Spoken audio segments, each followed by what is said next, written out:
Hey, it's your buddy Peace and Harmony with you here today. Zooming in on the covert narcissist manipulation technique of blame shifting. Blame shifting is a widely used hallmark trait of the covert narcissist. Blame shifting basically and essentially means that that person is going to move and project any sort of blame, any sort of responsibility onto someone else other than themselves. So they're able to evade really responsibility for much that they should be held accountable for in a relationship. So rather than being able to hold their ground and standing up for their values, which they espouse or believe in, and then providing in a relationship, being open in communication, being encouraging, being guiding, being loving, being supportive, all the things you would expect in a normal, healthy relationship. Rather than them, standing up and being the man or being the woman, they resort to a very sly manipulation tactic called blame shifting, where any sort of deficit, any sort of issue in the relationship is all your fault. It is strictly your fault. You were abused, you were not listened to, you were not guided, but yet it's your fault that you're hurt because of that. So in other words, the blame shifting often takes the place when you try to call them out or you try to bring out some accountability of the covert narcissist. You're trying to get them to emerge a little bit because they're so subdued, they're so aloof, they're so lacking sometimes in their presence in the relationship where they're needed. And the covert narcissist will basically project all that blame onto the person and really fault them for being upset that they didn't receive specific things that they absolutely positively optimally needed. So it's a way for them to, rather than being held accountable and rather than looking like they're human or they're vulnerable, they really despise looking vulnerable. They really want to present this very tight exterior of being in control, being elegant, being sophisticated,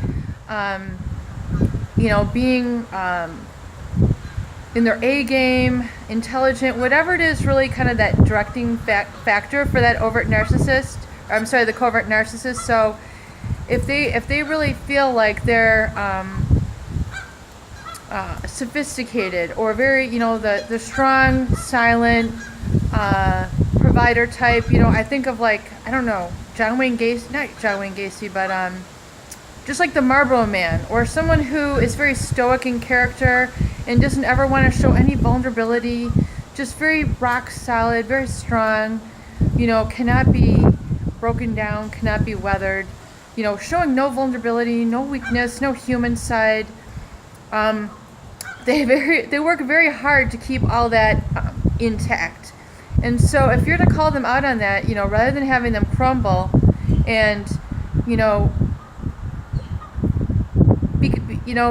show some sort of flaw or show some sort of shortcoming or some sort of weakness, or being imperfect as everyone is.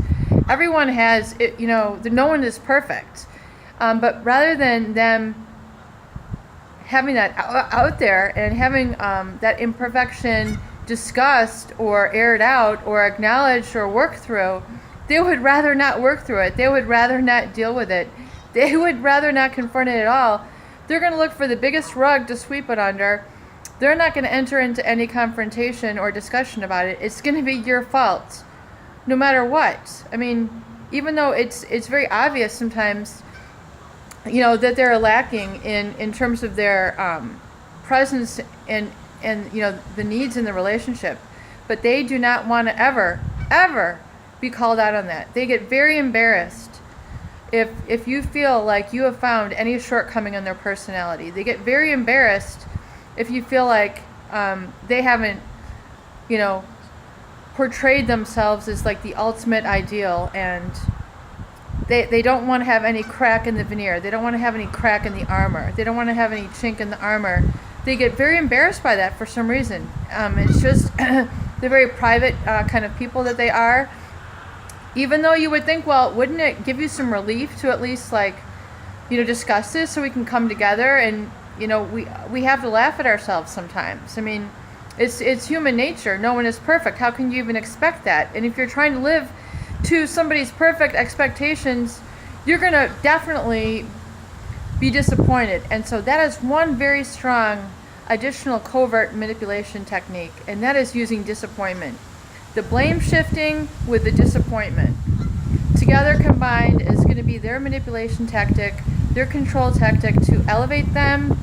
They're always going to be the superior one, and they always have to keep others as the underling. They're going to be the one who are, the others are going to be, disappointing. They're going to be, they're going to have to take all the responsibility. They're going to be disgusted at someone's behavior, even though they might have had a huge hand in creating it. They get absolutely disgusted at, what someone might do, even though they could have very much been the cause of that whole eruption. But they will take no responsibility. It's ultimate blame shifting. That is a huge covert manipulation and mind control technique. Be very well aware of it, and don't take any unnecessary blame that's not your fault. It's not your fault. It's blame shifting. Peace and harmony with you here today. I hope these videos help. Please share, please subscribe for more great tools, videos, discussion, and support.